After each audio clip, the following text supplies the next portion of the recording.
Erwin von Witzleben, el mariscal que intentó matar a Hitler. El 20 de julio de 1944, un mariscal de campo alemán esperaba vestido de civil en las afueras de Berlín. En su bolsillo llevaba el uniforme que pensaba usar esa noche para dirigirse a la nación alemana por radio. Hitler estaría muerto en cuestión de horas, y él estaba destinado a convertirse en el comandante supremo de las Fuerzas Armadas del nuevo gobierno. Pero la bomba falló por centímetros, y 3 meses después, Erwin von Witzleben colgaba de un gancho de carnicero, estrangulado lentamente con alambre de piano, mientras las cámaras de Hitler filmaban cada segundo de su agonía.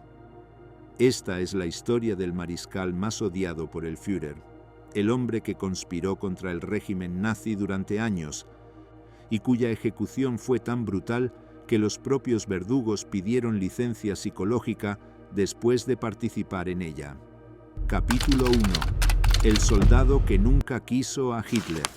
Erwin von Witzleben nació el 4 de diciembre de 1881 en Breslau, en el corazón de la Prusia militar. Su familia llevaba generaciones vistiendo el uniforme alemán, y él no sería diferente. Pero había algo en Witzleben que lo distinguía de otros oficiales prusianos. Despreciaba a los fanáticos, y Hitler era el rey de los fanáticos. Cuando el partido nazi llegó al poder en 1933, Witzleben ya era un general de división con una reputación impecable. Mientras otros militares se dejaban seducir por las promesas de grandeza del Führer, Witzleben veía lo que realmente era, un cabo austriaco con delirios mesiánicos que arrastraría a Alemania al desastre, y no se guardó su opinión. En privado llamaba a Hitler el cabo bohemio con un desprecio que helaba la sangre. Sus colegas le advertían que bajara la voz, que las paredes tenían oídos, que la Gestapo no perdonaba. Pero Witzleben era de la vieja escuela prusiana. Creía que un oficial debía decir la verdad aunque le costara la carrera o la vida. En 1938 llegó el momento decisivo. Hitler había decidido invadir Checoslovaquia y Witzleben, junto con otros generales de alto rango, sabía que aquello era una locura. Alemania no estaba preparada para una guerra europea y los checos tenían una de las mejores defensas del continente. Era un suicidio militar. Entonces Witzleben hizo algo extraordinario. Se unió a una conspiración para dar un golpe de Estado. El plan era simple y brutal. En cuanto Hitler diera la orden de invadir, los conspiradores arrestarían al Führer, lo declararían mentalmente incompetente y restaurarían un gobierno militar racional. Witzleben sería el encargado de tomar Berlín con sus tropas. Todo estaba listo. Los oficiales comprometidos estaban en sus puestos. Las unidades leales esperaban la señal. Witzleben había seleccionado personalmente a los hombres que entrarían en la Cancillería del Reich y arrestarían a Hitler. Solo faltaba que el Führer cometiera el error de invadir Checoslovaquia. Pero entonces ocurrió algo que nadie había previsto. Francia e Inglaterra se rindieron sin luchar. En la conferencia de Múnich, las democracias occidentales le entregaron Checoslovaquia a Hitler en bandeja de plata. El cabo austriaco había apostado todo y había ganado sin disparar un solo tiro. El golpe quedó cancelado. Witzleben guardó sus planes de arresto en un cajón cerrado con llave, pero no olvidó. Y Hitler tampoco olvidó que había generales que dudaban de su genio. Capítulo 2. La victoria que alimentó al monstruo. La Segunda Guerra Mundial estalló en septiembre de 1939, cuando Alemania invadió Polonia. Witzleben, ahora al mando del primer ejército, participó en la campaña con la eficiencia fría de un profesional que hace su trabajo aunque deteste a su jefe. Polonia cayó en semanas y Hitler se sintió invencible. Pero lo peor estaba por venir. En mayo de 1940, Witzleben dirigió sus tropas en la invasión de Francia, la mayor potencia militar de Europa Occidental. Y lo que sucedió después fue algo que incluso los conspiradores como Witzleben no habían imaginado posible. Francia se derrumbó como un castillo de naipes. En solo 6 semanas, el ejército francés fue destrozado. Las tropas británicas huyeron por Dunkerque. París cayó sin resistencia significativa. Y el Tercer Reich se convirtió en el amo de Europa Occidental. Para millones de alemanes, Hitler ya no era un político controvertido, era el más grande líder militar desde Federico el Grande. Witzleben recibió la Cruz de Caballero de la Cruz de Hierro por su papel en aquella victoria aplastante. Hitler lo ascendió a mariscal de campo el 19 de julio de 1940, convirtiéndolo en uno de los 18 hombres que ostentaban el rango más alto del ejército alemán. En la ceremonia, tuvo que estrechar la mano del hombre que planeaba destronar. Pero mientras los alemanes celebraban en las calles y los generales nazis se pavoneaban con sus nuevos rangos, Witzleben veía el futuro con claridad terrible. Hitler no se detendría. La victoria sobre Francia no era el final de la guerra, era solo el comienzo de una catástrofe mayor. Y tenía razón. Meses después, Hitler decidió algo que ningún general sensato habría intentado jamás: invadir la Unión Soviética. La Operación Barbarroja comenzó el 22 de junio de 1941 con 3 millones de soldados alemanes cruzando la frontera soviética en el ataque terrestre más grande de la historia. Witzleben no participó directamente en Barbarroja porque ya había sido destinado al frente occidental como comandante en jefe de todas las fuerzas alemanas en Francia y Bélgica. Pero observaba horrorizado desde la distancia cómo las divisiones alemanas se adentraban cada vez más en Rusia, estirando sus líneas de suministro hasta el punto de ruptura. Desde su cuartel general en París, Witzleben conspiraba otra vez. Se reunía en secreto con otros oficiales desencantados, discutían planes, calibraban apoyos. Pero el problema era el mismo de siempre. Mientras Hitler siguiera ganando batallas, ningún golpe militar podría triunfar. Los soldados alemanes adoraban al Führer porque los había llevado de victoria en victoria. Entonces llegó el invierno de 1941 y el ejército alemán se congeló frente a Moscú. Las temperaturas cayeron a 40 grados bajo cero, los tanques no arrancaban, los rifles se atascaban, los soldados morían congelados en sus trincheras, y por primera vez desde que comenzó la guerra, el ejército alemán retrocedió.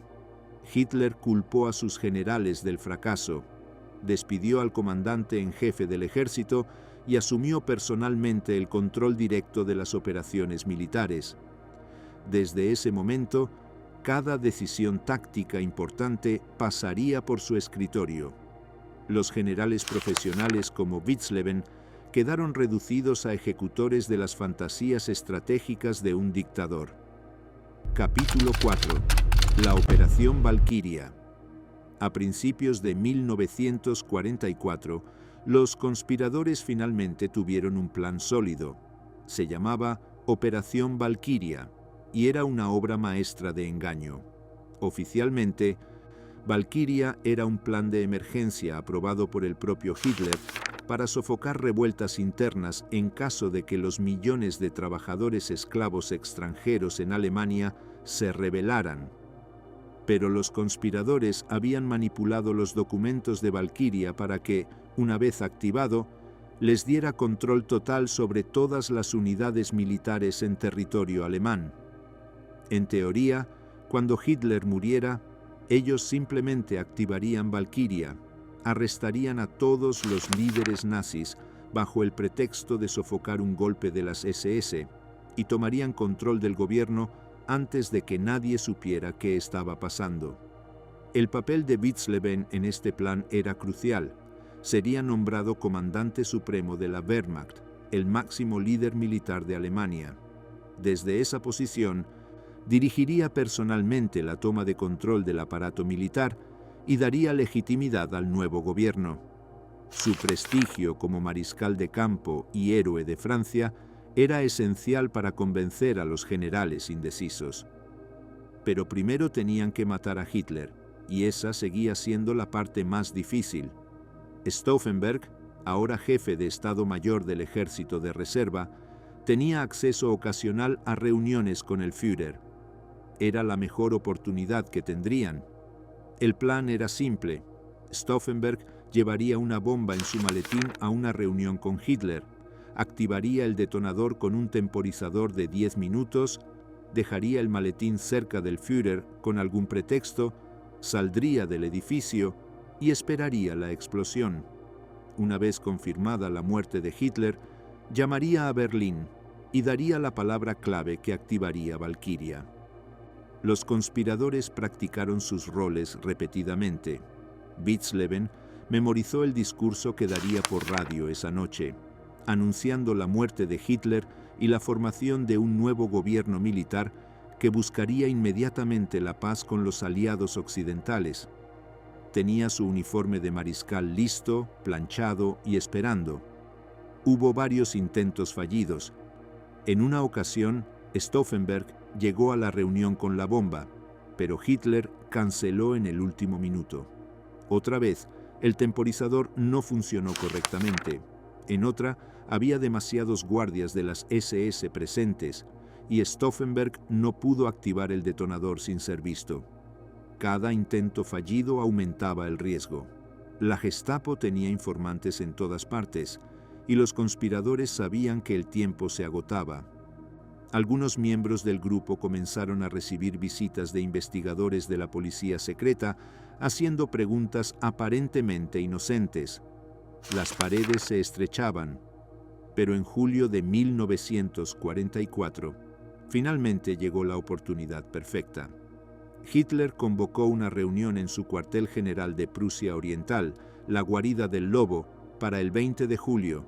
Stauffenberg fue invitado. Era el momento. Capítulo 5. El 20 de julio.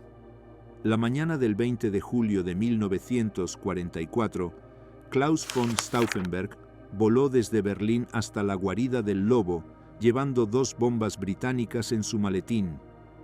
Cada bomba contenía aproximadamente 1 kilogramo de explosivo plástico, suficiente para matar a todos en una habitación cerrada. El plan era activar ambas bombas, dejarlas bajo la mesa de conferencias donde Hitler estaría inclinado sobre los mapas y salir con alguna excusa antes de la detonación. Stauffenberg había calculado que necesitaría exactamente 10 minutos para salir del complejo, llegar a su avión y despegar antes de que alguien sospechara. Pero nada salió según el plan desde el principio. Primero, la reunión fue trasladada del búnker de concreto subterráneo a una sala de conferencias sobre el suelo con ventanas abiertas. Esto reducía drásticamente el poder destructivo de la explosión, pero ya era demasiado tarde para cancelar. Segundo, Stauffenberg solo tuvo tiempo de activar una de las 2 bombas. Su ayudante lo interrumpió mientras preparaba la segunda y no tuvo más remedio que esconder el explosivo extra y proceder solo con uno. Tercero, después de dejar el maletín bajo la mesa cerca de Hitler, otro oficial lo movió al otro lado de la pesada pata de roble porque le estorbaba. Ese movimiento de metros salvaría la vida del Führer. A las 12:42 de la tarde, la bomba explotó. La sala de conferencias se desintegró en un tornado de astillas de madera, cristales rotos y humo negro. 4 hombres murieron en el acto. Otros quedaron gravemente heridos. Los guardias corrieron entre los escombros buscando sobrevivientes. Stauffenberg, que ya estaba camino al aeródromo, vio la columna de humo elevarse sobre los árboles y sonrió. Nadie podía haber sobrevivido a eso. Hitler estaba muerto. Alemania finalmente sería libre. Pero estaba equivocado. Cuando los guardias encontraron a Hitler entre los escombros, el Führer estaba vivo, de pie, con el uniforme quemado y el pelo chamuscado, pero esencialmente ileso. La pata de la mesa había absorbido la mayor parte de la explosión, y las ventanas abiertas habían permitido que la onda expansiva se disipara. Hitler había sobrevivido con daños menores en los oídos, quemaduras superficiales y shock. En Berlín, Witzleben esperaba la confirmación en su apartamento, vestido de civil, pero con su uniforme de mariscal cuidadosamente preparado en el armario. A las 4 de la tarde recibió la llamada de Stauffenberg. Hitler está muerto. Procedan con Valkyria. Los conspiradores activaron el plan. Las órdenes salieron a todas las guarniciones. Arrestar a todos los funcionarios nazis. Tomar control de los edificios gubernamentales. Asegurar las instalaciones de comunicaciones. Durante varias horas, el golpe pareció estar funcionando. Unidades del ejército comenzaron a arrestar a líderes de las SS en varias ciudades, pero entonces, a las 6:30 de la tarde, la radio alemana transmitió un mensaje que destruyó todo. Hitler hablaría a la nación esa noche. El Führer estaba vivo y estaba furioso. Capítulo 6. El colapso del golpe. Cuando Witzleben escuchó que Hitler seguía vivo, supo que todo había terminado. Un golpe militar solo funciona si es rápido y decisivo. Si Hitler vivía, tenía el control de las SS, la Gestapo y la maquinaria de propaganda nazi. Los conspiradores no tenían ninguna posibilidad. Aún así, Witzleben se puso su uniforme de mariscal y se dirigió al Ministerio de Guerra en Berlín. Quizás todavía había una oportunidad. Quizás suficientes unidades se mantendrían leales al golpe como para tomar Berlín antes de que las SS pudieran reaccionar. Era una esperanza desesperada, pero era todo lo que tenían. Lo que encontró en el ministerio fue caos. Algunos oficiales seguían transmitiendo órdenes de Valkyria. Otros ya habían comenzado a destruir documentos comprometedores. Las líneas telefónicas no paraban de sonar con comandantes de guarniciones preguntando qué demonios estaba pasando. Nadie sabía a quién obedecer. Witzleben intentó tomar control de la situación, pero era como intentar dirigir una sinfonía mientras la sala de conciertos se incendia. Cada minuto que pasaba, más unidades militares se enteraban de que Hitler seguía vivo y retiraban su apoyo al golpe. La ventana de oportunidad se cerraba a velocidad vertiginosa. A las 8 de la noche, unidades leales a Hitler rodearon el Ministerio de Guerra. Oficiales nazis entraron pistola en mano y comenzaron a arrestar a los conspiradores. Stauffenberg intentó resistir y fue ejecutado en el patio del edificio junto con otros 3 líderes del golpe. Los fusilaron contra una pared a la luz de los faros de un camión. Witzleben escapó del ministerio antes de que llegaran los leales a Hitler, pero sabía que era solo cuestión de tiempo. No había ningún lugar en Alemania donde pudiera esconderse. Su nombre estaba en todos los documentos de Valkyria. La Gestapo ya sabría que era uno de los líderes principales. Volvió a su apartamento, se quitó el uniforme de mariscal que había planeado usar para dirigirse a la nación y esperó. No intentó huir, no quemó documentos, no se escondió. Era un oficial prusiano de la vieja escuela. Si iba a morir, lo haría con dignidad. La Gestapo llegó a su puerta el 21 de julio a las 5 de la mañana. Witzleben los recibió completamente vestido, con su uniforme civil impecable. No opuso resistencia cuando le pusieron las esposas. No pidió clemencia cuando lo metieron en el coche negro. Simplemente se sentó en el asiento trasero con la espalda recta y la mirada fija al frente. Capítulo 7. El juicio del pueblo. Hitler quería venganza, pero no cualquier venganza.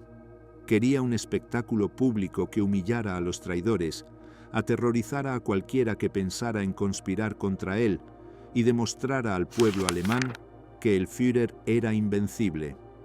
Para eso creó un tribunal especial, el Tribunal del Pueblo, presidido por Roland Freisler, el juez nazi más fanático y brutal de Alemania.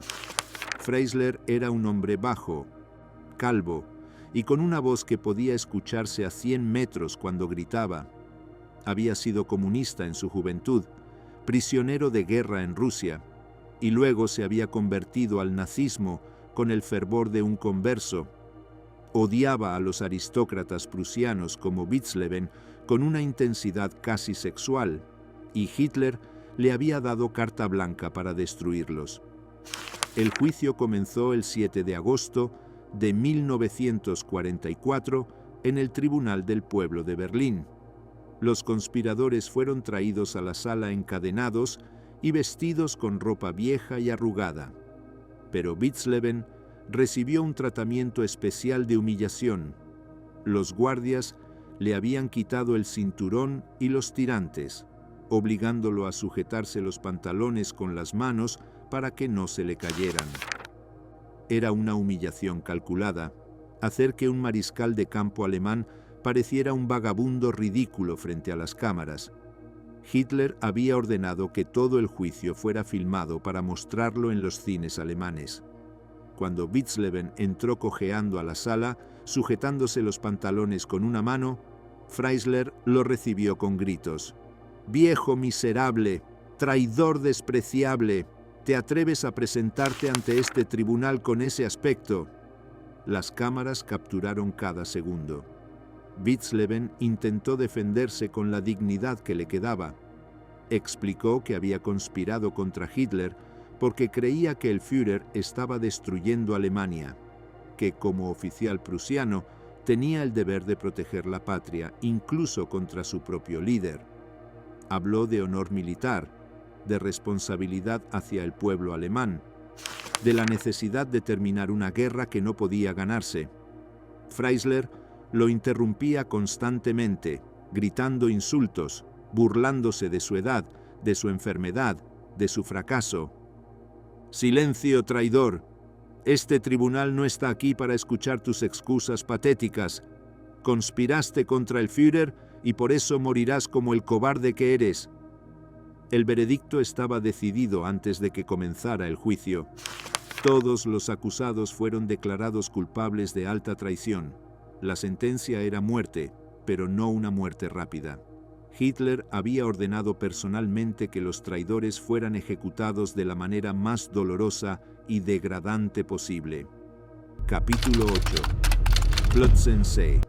La prisión de Plötzensee en Berlín tenía una sala de ejecución especial que Hitler había mandado preparar específicamente para los conspiradores del 20 de julio. No había guillotina, no había pelotón de fusilamiento, no había horca tradicional. En su lugar había ganchos de carniceros soldados a una viga de acero. Los conspiradores serían colgados de esos ganchos con alambre de piano alrededor del cuello.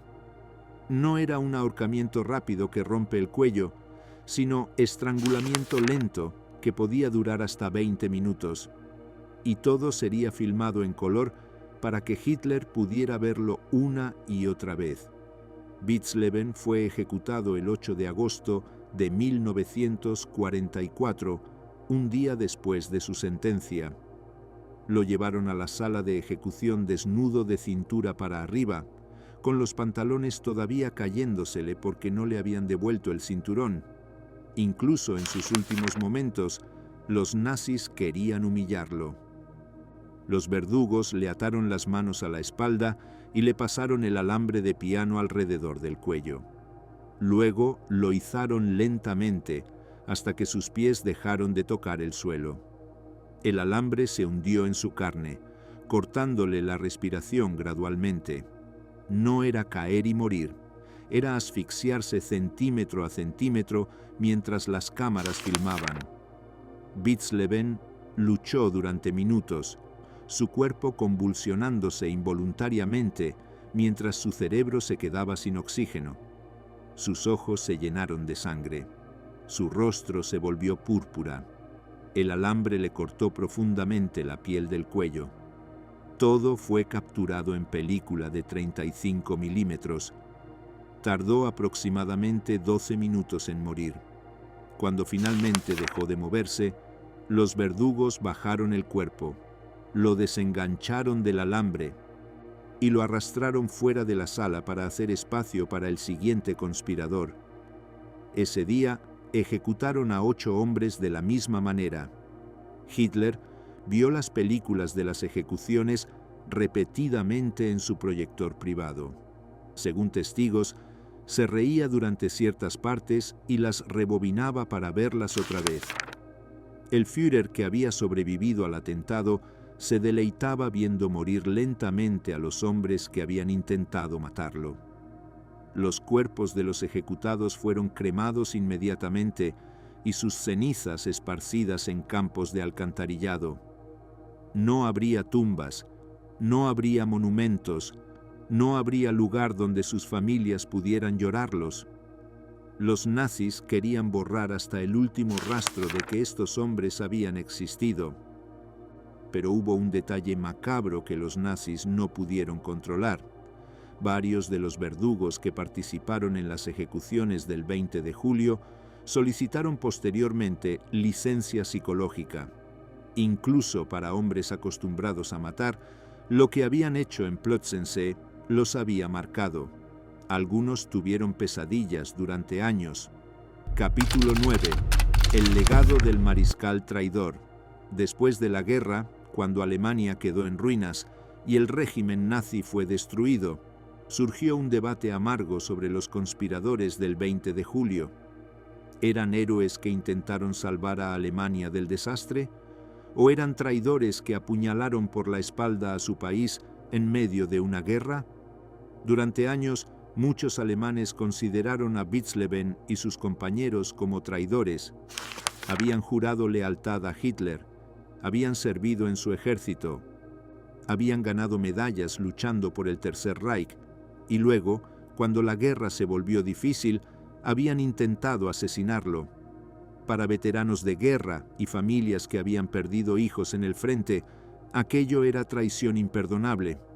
Pero gradualmente, a medida que la verdad sobre los crímenes nazis se hizo pública, la percepción comenzó a cambiar.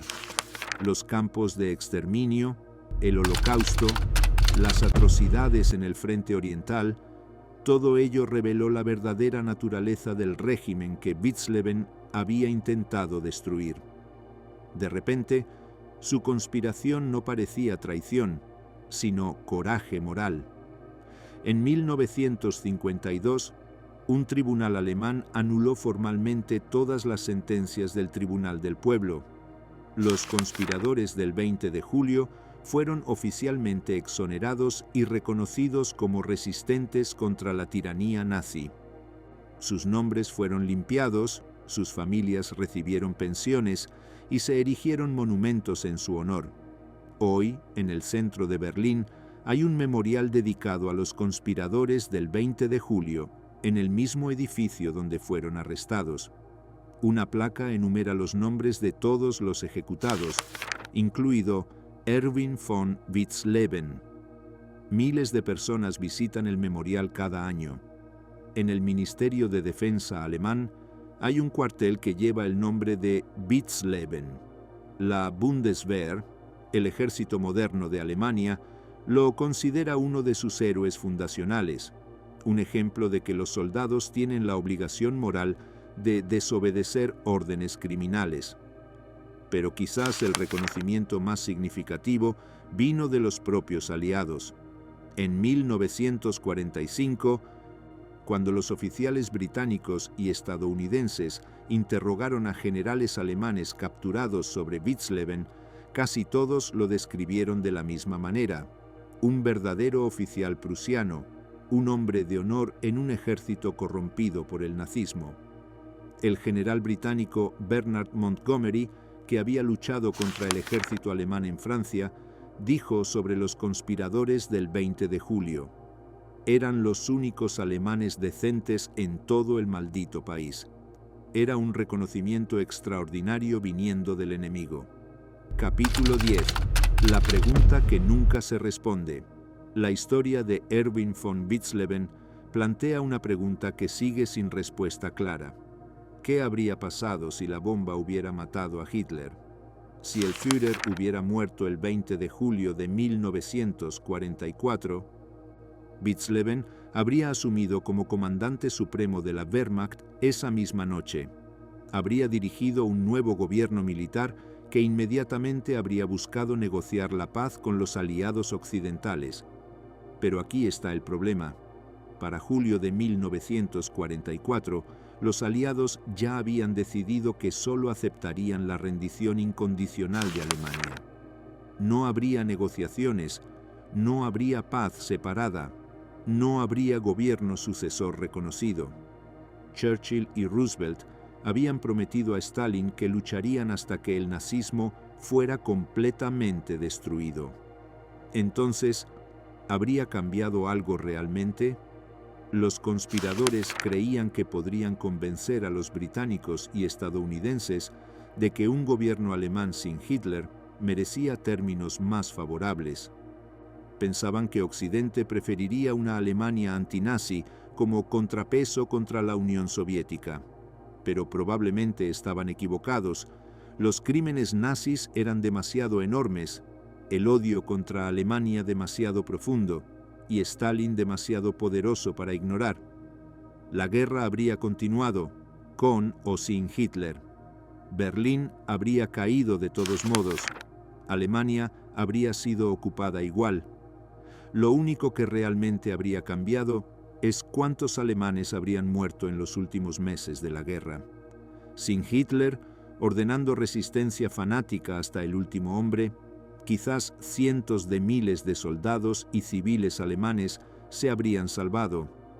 Quizás algunas ciudades no habrían sido reducidas a escombros en batallas finales sin sentido, y el Holocausto habría terminado 9 meses antes.